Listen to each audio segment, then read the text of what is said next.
بسم اللہ الرحمن الرحیم والصلاۃ والسلام علی رسول اللہ وعلی آلہ وصحبہ ومن اتبعہم اجمعین۔ آج انشاءاللہ ہم قرآنی دعاؤں کی ایک سیریز شروع کر رہے ہیں جس میں آپ سلسلہ وار ہمارے چینل سے قرآنی دعائیں سنتے رہیں گے۔ آج ہمارا موضوع سورۃ الفاتحہ میں موجود دعا اھدنا الصراط المستقیم ہے۔ سامعین محترم، احادیث کے ذخیرے کے اندر بیشتر نام سورۃ الفاتحہ کے ملتے ہیں۔ اسے فاتحۃ الکتاب بھی کہا جاتا ہے، اسے ام القرآن بھی کہا جاتا ہے، اسے سورہ شفا بھی کہا جاتا ہے۔ اور قرآن کریم میں اللہ رب العزت نے اپنے حبیب علیہ الصراط والسلام کو ارشاد فرمایا وَلَقَدْ آتَيْنَاكَ سَبْعًا مِّنَ الْمَثَانِي وَالْقُرْآنِ الْعَظِيمِ، اے حبیب ہم نے آپ کو بار بار دہرائی جانے والی 7 آیتیں اور قرآن عظیم عطا فرمایا۔ مفسرین کی ایک جماعت صحابہ کرام کے اقوال کو لے کر بیان کرتی ہے کہ 7 مثانی سے مراد سورۃ الفاتحہ ہے، یعنی وہ 7 آیتیں جنہیں بار بار تلاوت کیا جاتا ہے۔ لیکن اگر آپ الحمد سے ولدالین تک کاؤنٹ کریں تو یہ 6 آیتیں بنتی ہیں۔ تو پھر یہ 7 آیتیں کیسے ہوئیں اور کیسے 7 مثانی اس کو کہا جائے گا؟ تو حضرت عبداللہ ابن عباس رضی اللہ تعالیٰ عنہما کا قول ابن کثیر نے اور دیگر مفسرین نے نقل کیا ہے کہ ابن عباس فرماتے ہیں کہ بسم اللہ الرحمن الرحیم جو کہ سورہ فاتحہ کے ساتھ اٹیچ ہے، لکھی ہوتی ہے، وہ سورہ فاتحہ کا جز ہے، تو اسے ملا کر یہ 7 آیتیں ہو جاتی ہیں۔ مثانی مثنا کی جمع ہے، بار بار دہرائی جانے والی۔ دنیا کی کسی بھی زبان میں، کسی بھی مذہب میں، کسی بھی قوم میں کوئی بھی دعا اتنی زیادہ نہیں پڑھی جاتی جتنی دعا سورۃ الفاتحہ کی پڑھی جاتی ہے۔ آپ دیکھیں گے کہ ایک بندہ مومن کو لے لیجئے، وہ فرائض کے اندر، سنت موقدہ کے اندر 5 نمازیں وتر کو بھی لے لیں تو دن میں 30 مرتبہ سورہ فاتحہ کی تلاوت کرتا ہے۔ اس کے علاوہ رمضان لے لیجئے تو 20 رکعت تراویح ہے تو 20 اس کو ملا لیں تو رمضان میں تو 50 مرتبہ تلاوت کرتا ہے، اور روزانہ 30، رمضان نے 50، اور اگر آپ دیکھیں تو سال کے اندر اگر آپ کاؤنٹ کریں تو 10,000 سے زائد مرتبہ سورہ فاتحہ کو ایک بندہ مومن تلاوت کرتا ہے، اور زندگی کے اندر ملینز آف دا ٹائم سورہ فاتحہ کو تلاوت کیا جاتا ہے اگر آپ روزانہ کی ترتیب کے اعتبار سے دیکھیں تو یہ وہ دعا ہے کہ جسے سب سے زیادہ پڑھا جاتا ہے، لیکن افسوس یہ ہے کہ ہم رٹا لگاتے ہیں، ہم سمجھ کر نہیں پڑھتے۔ نماز کے اندر ہی پڑھیں گے تو الحمد سے شروع کریں گے اور کب ولدالین ہوا ہمیں پتہ ہی نہیں چلتا۔ حالانکہ یہ دعا اتنی خاص دعا ہے کہ جس کے بارے میں نبی کریم علیہ الصراط والسلام کی احادیث ہمیں ملتی ہیں، اور یہاں پر ایک روایت ذکر کرنا چاہوں گا کہ امام نسائی رحمۃ اللہ علیہ نے سنن نسائی میں حضرت عبداللہ ابن عباس رضی اللہ تعالیٰ عنہما سے بیان کیا ہے، کہتے ہیں کہ جس وقت جبرائیل علیہ السلام نبی صلی اللہ تعالیٰ علیہ وسلم کے پاس بیٹھے ہوئے تھے تو انہوں نے اوپر کی جانب سے ایک چڑچڑاہٹ کی آواز سنی۔ حضرت جبرائیل نے کہا یا رسول اللہ، یہ آسمان کا ایک دروازہ ہے جو آج کھولا گیا ہے اور آج سے پہلے کبھی نہیں کھولا گیا۔ اس دروازے سے ایک فرشتہ نازل ہوا۔ حضرت جبرائیل نے کہا یہ فرشتہ جو زمین کی طرف نازل ہوا ہے یہ آج سے پہلے کبھی نازل نہیں ہوا تھا۔ فرشتے نے آ کر سلام کیا اور عرض کیا یا رسول اللہ صلی اللہ علیہ وسلم، آپ کو 2 نوروں کی بشارت ہو جو آپ کو دیے گئے اور آپ سے پہلے کسی نبی کو نہیں دیے گئے۔ ایک نور فاتحۃ الکتاب ہے، یعنی سورہ فاتحہ ہے، اور دوسرا سورہ بقرہ کی آخری آیتیں ہیں۔ ان میں سے جس حرف کو بھی آپ پڑھیں گے وہ آپ کو دے دیا جائے گا، اس سے پہلے نبیوں کو نہیں دیا گیا۔ اللہ اکبر! اس کی فضیلت کو دیکھیں، سورہ بقرہ کی آخری آیات اور سورۃ الفاتحہ، اللہ اکبر! ایک اور جگہ روایت کیا امام مسلم نے صحیح مسلم کے اندر، حضرت ابو ہریرہ رضی اللہ تعالیٰ عنہ بیان کرتے ہیں کہ رسول کریم علیہ الصلاۃ والسلام نے فرمایا، اللہ تعالیٰ فرماتا ہے، حدیث قدسی ہے، حدیث کے درجات میں سب سے اونچا درجہ، حدیث قدسی، اللہ تعالیٰ نے فرمایا قسمت الصلاۃ بینی و بین عبدی نصفین، کہ نماز کو یعنی سورہ فاتحہ کو میرے اور میرے بندے کے درمیان 2 حصوں میں تقسیم کر دیا گیا۔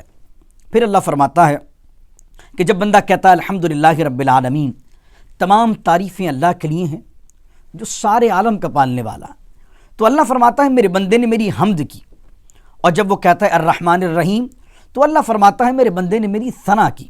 اور جب وہ کہتا ہے مالک یوم الدین، مولا تو روز جزا کا مالک ہے، تو اللہ فرماتا ہے میرے بندے نے میری تعظیم کی۔ اور پھر ایک بار فرماتا ہے کہ میرے بندے نے اپنے آپ کو میرے سپرد کر دیا۔ اور جب وہ بندہ کہتا ہے ایاک نعبد و ایاک نستعین، کہ اے اللہ ہم تیری عبادت کرتے ہیں اور تجھ سے مدد چاہتے ہیں، تو اللہ فرماتا ہے یہ میرے اور میرے بندے کے درمیان ہے، اور میرے بندے کے لیے وہ ہے جس کا وہ سوال کرے۔ اب پھر بندہ سوال کرتا ہے اھدنا الصراط المستقیم صراط الذین انعمت علیہم غیر المغضوب علیہم ولا الضالین۔ وہ سوال کر دیتا ہے۔ اللہ اکبر۔ یعنی یہ دیکھیں کہ سورۃ الفاتحہ مکالمہ ہے، اللہ سے ڈائلاگ کر رہے ہیں آپ، اگر آپ سمجھیں تو صحیح اس کو صحیح طریقے سے۔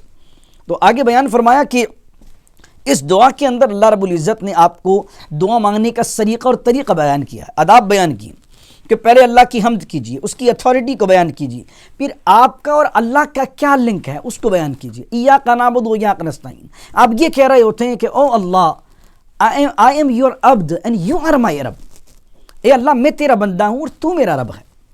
ہم دنیا کے اندر اگر کسی سے سوال کرتے ہیں تو ہم پہلے اس کے پاس جا کر اس کی تعریف کرتے ہیں، اس کی اتھارٹی کو بیان کرتے ہیں۔ اگر وہ صاحب ثروت ہے، اگر وہ صاحب اقتدار، صاحب منصب ہے، اس کی اتھارٹی کو بیان کرتے ہیں، پھر اس سے اپنا لنک بیان کرتے ہیں کہ میں تمہارا دوست ہوں، تمہارا بھائی ہوں، تمہاری بہن ہوں، تعلق بیان کر کے پھر اپنا سوال پیش کرتے ہیں۔ تو فرمایا اللہ کی بارگاہ میں جا کر یہ نہیں او اللہ I want this، بلکہ پہلے اس کی تعریف کیجیے، اس کی تحمید کیجیے، اس کی اتھارٹی کو بیان کیجیے مالک یوم الدین کہہ کر، پھر اس کے اور اپنے تعلق کو بیان کیجیے کہ آپ کا اس کے ساتھ لنک کیا ہے، تعلق کیا ہے، پھر دعا کیجیے۔ اللہ اکبر۔ یہاں پر علامہ غلام رسول سعیدی صاحب رحمۃ اللہ علیہ نے تبیان القرآن نے بڑی خوبصورت بات فرمائی۔ آپ لکھتے ہیں کہ نعبدو یہاں کہا گیا، یہاں پر ایاک عابدو نہیں کہا گیا، یعنی جمع کا صیغہ کہا گیا، اللہ ہم تیری عبادت کرتے ہیں۔ عابدو نہیں کہا کہ اللہ میں تیری عبادت کرتا ہوں۔ فرماتے اس کی وجہ یہ ہے کہ عابدو کہنے سے تکبر کا شائبہ ہوتا ہے، میں تیری عبادت کرتا ہوں۔ بندہ جب عبادت کی اپنی طرف نسبت کرے گا تو ہو سکتا ہے گھمنڈ آ جائے، اس لیے نعبدو کہے گا عاجزی کرتے ہوئے۔ پھر دوسری وجہ بھی بڑی خوبصورت ہے، فرمایا نعبدو اس لیے بیان کیا گیا کہ بندہ یہ کہتا ہے کہ میری عبادت میں تو نقائص ہیں، کمی ہے، کمزوری ہے، کجی ہے، لیکن تیرے محبوبوں کے بھی سجدے ہیں، تیرے مقبول اور تیرے اولیاء کے بھی سجدے ہیں، اللہ ان محبوبوں کی عبادت کی توسل سے میری بھی ناقص عبادت کو قبول فرما۔ پھر آگے دیکھیے اھدنا الصراط المستقیم کے اندر اھدنا الصراط المستقیم جب فرمایا گیا تو وہاں بھی جمع کا صیغہ لایا گیا، یہاں پر اھدنس بھی ہو سکتا تھا لیکن اھدنا فرمایا، اے اللہ ہمیں سیدھے راستے پر چلا۔ یعنی کہ یہاں اللہ بیان کر رہا ہے کہ جب مانگنا ہے تو دین میں خود غرضی اور سیلفشنس نہیں ہونی چاہیے، صرف اپنے لیے نہیں مانگیے کہ اللہ مجھے ہی سیدھے راستے پر چلا، بس میں ہی نیک بن جاؤں، بس اکیلا میں ہی جنت میں جاؤں، بلکہ مانگیے تو سب کے لیے، اپنے احبا کے لیے، اپنے دوستوں کے لیے، اپنے اقربا کے لیے، سارے مسلمانوں کے لیے، اور وہ لوگ جو کفار ہیں ان کی ہدایت کے لیے بھی دعا مانگیے، اے اللہ ہمیں سیدھے راستے پر چلا۔ اللہ اکبر۔ دعائیں سب کے لیے کیجیے، قرآن نے بیان کیا۔ پھر صراط کا لفظ استعمال کیا گیا، عربی میں راستے کو صراط بھی کہتے ہیں، سبیل بھی کہتے ہیں، طریق بھی کہتے ہیں، لیکن صراط میں اور طریق میں، سبیل میں کیا فرق ہے؟ صراط کا معنی ہے وائڈ اسٹریٹ پاتھ، ایک چوڑا کشادہ راستہ جو بالکل اسٹریٹ ہو، مستقیم ہو، سیدھا راستہ ہو، اس میں کوئی جمپ نہ ہو، کوئی پیک نہ ہو، کوئی اونچائی نہ ہو، کوئی گڑھا نہ ہو، بلکہ سیدھا راستہ ہو۔ جبکہ سبیل اور طریق کا جو معنی ہے وہ بھی راستے کے اندر استعمال ہوتے ہیں، لیکن اس سے مراد چھوٹا راستہ ہے، اور ان کے مقابلے میں صراط بڑا کشادہ راستہ ہے۔ صراط المستقیم، اے اللہ ہمیں سیدھے راستے پر چلا۔ اب یہ راستہ کس کا ہے؟ اب قرآن نے بیان کیا صراط الذین انعمت علیہم، راستہ ان کا جن پر تیرا انعام ہوا۔ اب یہ انعام تھا کون ہے؟ تفسیر کی ایک قسم ہوتی ہے جس کو کہتے ہیں تفسیر القرآن بالقرآن، قرآن کی ایک آیت اس کی دوسری آیت کی تفسیر بیان کرتی ہے۔ قرآن سے ہی پوچھتے ہیں کہ انعام یافتہ کون ہے، تو قرآن ترتیب وار بیان کرتا ہے فَأُولَئِكَ الَّذِينَ أَنْعَمَ اللَّهُ عَلَيْهِم مِّنَ النَّبِيِّينَ وَالصِّدِّيقِينَ وَالشُّهَدَاءِ وَالصَّالِحِينَ۔ انعام یافتہ میں نبی بھی ہیں، صدیقین بھی ہیں، شہداء بھی ہیں، اور نیک اولیاء صالحین بھی ہیں۔ انعامتا کے اندر اللہ رب العزت نے نبوت کو بھی اور ولایت کے تمام درجات کو بیان کر دیا کہ ہم ان کے راستے پر چلنے کی دعا مانگیں۔ پھر آپ یہ دیکھیے کہ بندوں کی تین تقسیم کی گئی ہے، مین کائنڈ کو اگر آپ تقسیم کریں تو تین حصوں میں تقسیم کریں گے۔ ایک وہ ہیں جو انعام یافتہ ہیں، جو رائچس پیپل ہیں، جو نیک و متقی و پرہیزگار ہیں۔ ایک وہ ہیں کہ جو حق کو جانتے ہوئے حق سے روگردانی کرتے ہیں، اللہ کو پہچانتے ہوئے اللہ کا انکار کرتے ہیں۔ تو وہ کون ہیں؟ وہ مغضوب ہیں، ان پر اللہ کا غضب ہوگا، اللہ ان کو عذاب میں ڈالے گا، اللہ رب العزت ان سے انتقام لے گا۔ اللہ اکبر، اللہ منتقم ہے۔ اللہ اکبر۔ اور تیسرے قسم کے وہ لوگ ہیں کہ جن کے بارے میں کہا وَلَضَّالِّينَ۔ ضالین کون ہیں؟ علماء کا ایک گروہ کہتا ہے ضالین سے مراد یہ کہ وہ اللہ کی تلاش میں تو مخلص ہیں، لیکن جو اس نے طریقہ بیان کیا ہے اس طریقے سے نہیں تلاش کر رہے، یعنی ان کی تلاش میں کمی ہے، ان کی تلاش میں کجی ہے، ان کی تلاش میں نقص ہے، جس کے باعث وہ حق تک نہیں پہنچ پا رہے، حق کی تلاش کے باوجود بھی، حق کا دعویٰ کرنے کے باوجود بھی گمراہیت کی طرف ہیں۔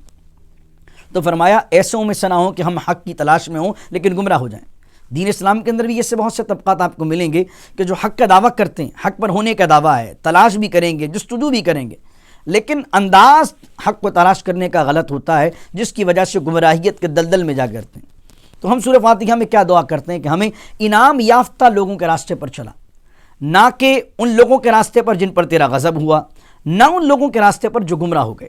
تو یہ اتنی خوبصورت دعا ہے، تو ہمیں رٹا لگانے کے بجائے، نماز میں جلدی جلدی پڑھنے کے بجائے اس کو سمجھنا چاہیے، اور نماز کے بعد بھی جب ہاتھ اٹھائیں دعا کے لیے تو کہیں اھدنا الصراط المستقیم صراط الذین انعمت علیہم غیر المغضوب علیہم ولا الضالین۔ تو آج ہم نے اس دعا کے متعلق بات کی، انشاءاللہ سلسلہ وار اگلی دعا کے ساتھ پھر ملاقات ہوگی۔